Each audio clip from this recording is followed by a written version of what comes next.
Адам баласында 360 муын бар. Қолыбызды, бутубузду, адам баласынын мүчөсүндө муундар канча? 360 муун. Ушул 360 муунга күн сайын 360 садака беришибиз керек. Кудай Тааланын ушунчалык мүмкүнчүлүк бергендиги үчүн Кудай Таалага ыраазычылык билдирип, шүкүр билдирип, күндө 360 эмне беришибиз керек? Садака беришибиз керек. Пайгамбарыбыз саллаллаху алейхи вассалам ушул садаканы кандай садакаларды берип кутулабыз? Үйрөтүп атат. Таадил байдин истени садака.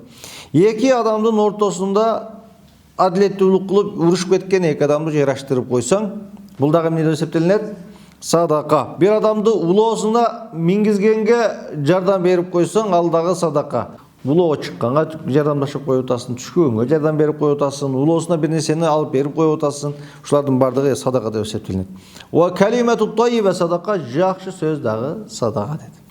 Ва бикулли хутуатин тамшиха иля салати садака, намазга деп ар бир баскан кадамың садака. Матумитул адани тарикы садака, адамдарга зыян бере турган зыяндуу нерсенин жолдон алып койгонуң дагы садака деп пайгамбарыбыз саллаллаху алейхи вассалам айтып кетти хадисте.